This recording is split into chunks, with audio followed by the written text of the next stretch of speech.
Bonjour et bienvenue à la capsule éthérique de Montréal hanté. Cette semaine, nous vous parlons des cellules de prison qui se trouvent sous le vieux Montréal.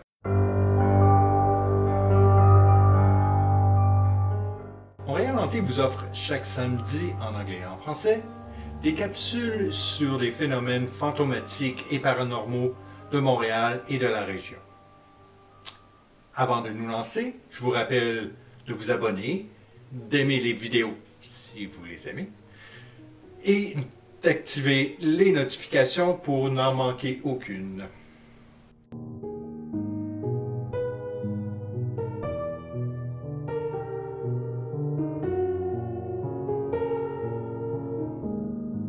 Aujourd'hui, nous vous présentons des recherches entreprises par Donovan King, le fondateur de Montréal hanté, sur le donjon qui se trouve sous la place Vauquelin dans le Vieux-Montréal. En effet, les cellules de l'ancienne prison de Montréal se trouvant sous la place ont la réputation d'être hantées par les criminels qui y ont péri. Ah, la place Vauquelin, pittoresque petit square entre le palais de justice et l'hôtel de ville, flanqué par la rue Notre-Dame et le Champ de Mars. On peut y voir les touristes, prendre des photos de la fontaine, peut-être même lire les plaques historiques avant de descendre vers le Champ de Mars. Ce que les touristes ne savent pas, et la plupart des Montréalais, c'est que sous leurs pieds se trouvent d'anciens cachots. Une suite de cellules lugubres habitées par de misérables prisonniers, dont ceux attendant la mort sous l'échafaud. La place fut en effet le site de la prison de Montréal, où les clients étaient incarcérés dans des conditions dangereuses et pas très propres. C'était devant ces murs que les exécutions publiques avaient lieu, au grand plaisir des foules assemblées sur le Champ de Mars. Les cellules sont apparemment hantées, fort probablement par les fantômes de ces criminels morts sur l'échafaud. Celles-ci, inaccessibles en ce moment, sont sous l'égide du service des finances de la ville de Montréal, qui occupe l'ancien palais de justice.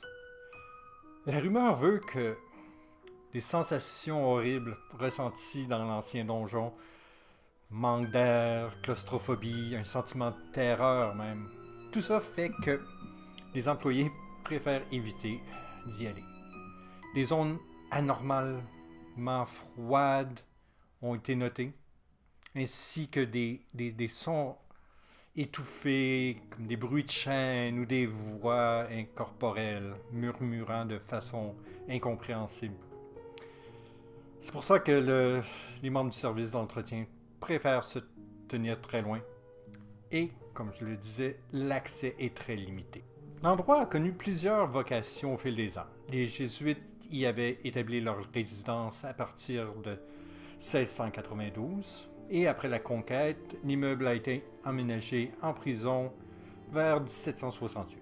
En 1803, un incendie a endommagé le bâtiment et bien qu'on pouvait y faire des réparations temporaires, le gouvernement a décidé de construire une nouvelle prison sur le site. La population de la ville explosait et les vieux murs ont été démolis pour faire place au Champ de Mars, dédié aussi bien à l'entraînement militaire qu'aux promenades bucoliques et aux assemblées publiques.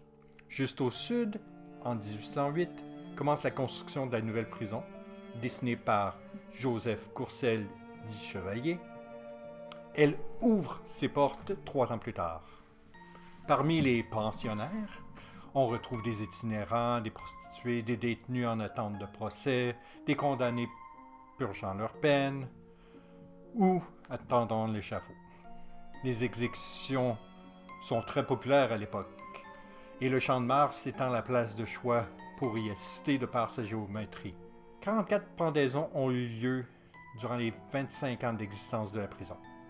Les familles venaient souvent pique-niquer avec leurs enfants pour leur inculquer un peu de discipline et leur faire peur.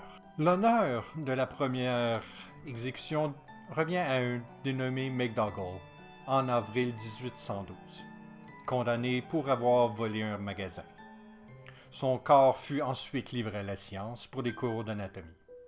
Au fil des ans, on y a vu des voleurs de toutes sortes, des faussaires, des fraudeurs, des violeurs, des meurtres. Certaines exécutions ont soulevé la controverse, comme celle d'un garçon de 13 ans accusé d'avoir volé une vache, ou, en 1817, celle de M. Gendron pour sacrilège.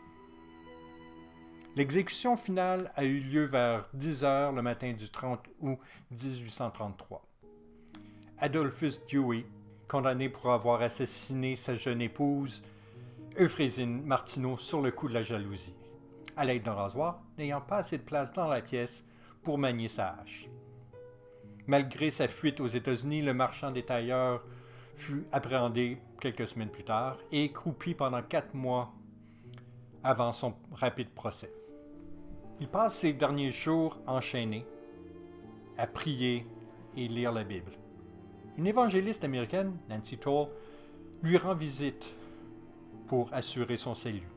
Dewey lui explique que, repenti devant Dieu, il sera bientôt réuni avec sa jolie Euphrésine au paradis.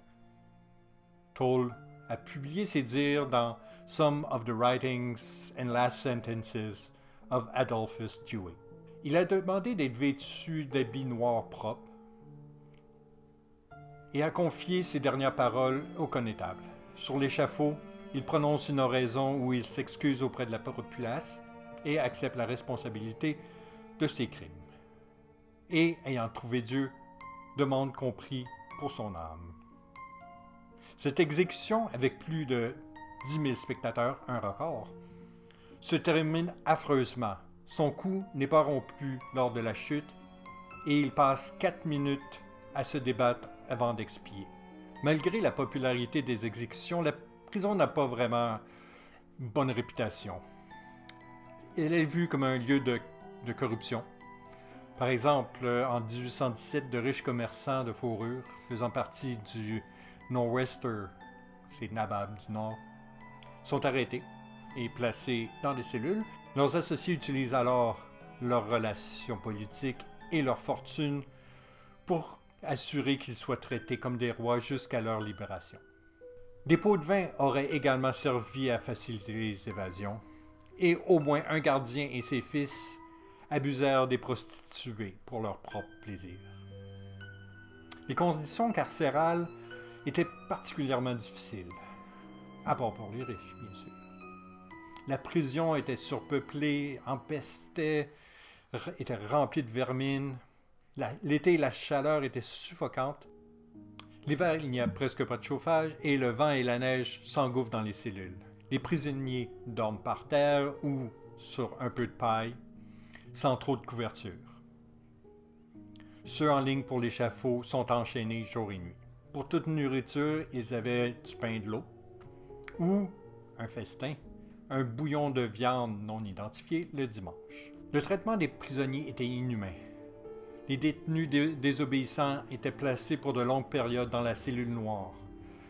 Un confinement solitaire dans le noir total.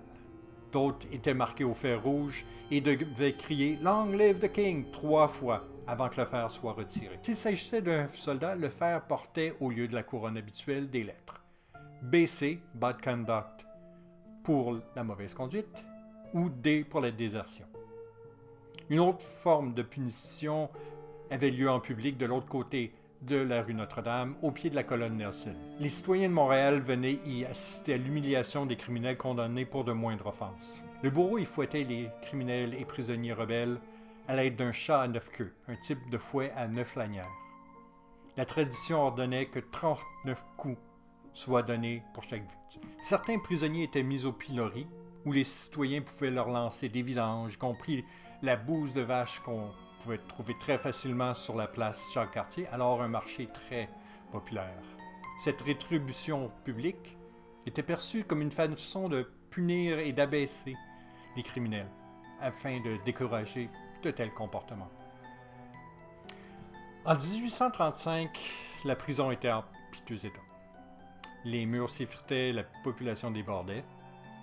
En décembre, le corps gelé d'un prisonnier émacié, presque nu, fut découvert dans une cellule.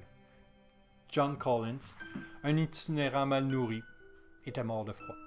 Un grand jury fut mis en place pour enquêter sur les conditions dans la prison et le verdict était clair. La prison tombait en ruine après moins de 30 ans d'existence. Les conditions y étaient horribles, la nourriture insuffisante, le chauffage aussi, le manque de lits et de couverture. Plusieurs prisonniers n'avaient même pas de linge, que des lambeaux. Les détenus en chaîne jour et nuit, les prostituées abusées par les gardiens et leurs fils. Il fut donc décidé de construire la prison Sainte-Marie, devenue Pied-au-Courant, plus à l'est, près du courant Sainte-Marie, d'où le nom. Et la prison de Montréal est devenue une maison d'industrie où les itinérants pouvaient travailler. On y a brièvement incarcéré des patriotes en 1838, avant de transformer le bâtiment en quartier général de l'artillerie, jusqu'à cette démolition en 1846 pour faire place au palais de justice. Il fut décidé de conserver les cellules pour servir de fondation aussi bien au palais de justice qu'à la place Neptune se trouvant à l'est. Aujourd'hui, ce donjon et ses cellules pleines d'histoire, sous la place désormais nommée Vauquelin, sont interdites d'accès. Il est d'ailleurs difficile d'avoir des informations à propos de cet espace. Et bien que les guides officiels et les archivistes de la ville nient avoir connaissance de manifestations de l'au-delà, il arrive qu'un d'entre eux transmette une rumeur entendue. Il est donc difficile de savoir ce qui est l'urque. Par exemple, est-ce que les ondes de froid soudain sont liées à John Collins, mort de froid dans sa cellule, une nuit de décembre 1835? Et ces murmures qu'on entend seraient-ce les prières d'un Adolphus Dewey repenti, n'ayant finalement pas été admis au ciel auprès de son Euphrésine? Plusieurs des spectateurs de son exécution doivent s'être dit que son tourment était la preuve du mécontentement de Dieu. Est-ce que le fantôme de Dewey rôde encore? Les manifestations paranormales pourraient également être liées à tous ces autres condamnés, dont le jeune Clément, mort à 13 ans pour avoir volé une vache. Une chose est sûre, de plus amples recherches sont nécessaires pour en savoir plus sur ces phénomènes.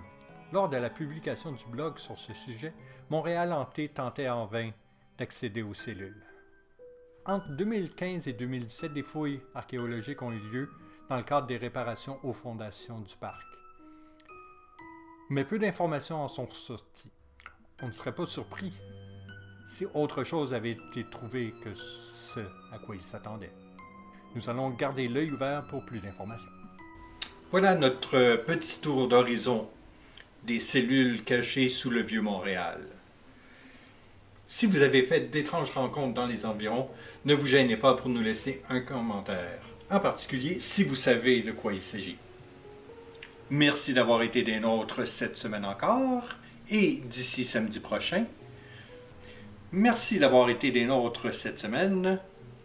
Si vous voulez en savoir plus sur Montréal Hanté, cette organisation fondée par Donovan King, vous pouvez suivre les liens dans la description. D'ici samedi prochain, je vous souhaite une bonne semaine et gardez l'œil ouvert pour les fantômes de Montréal.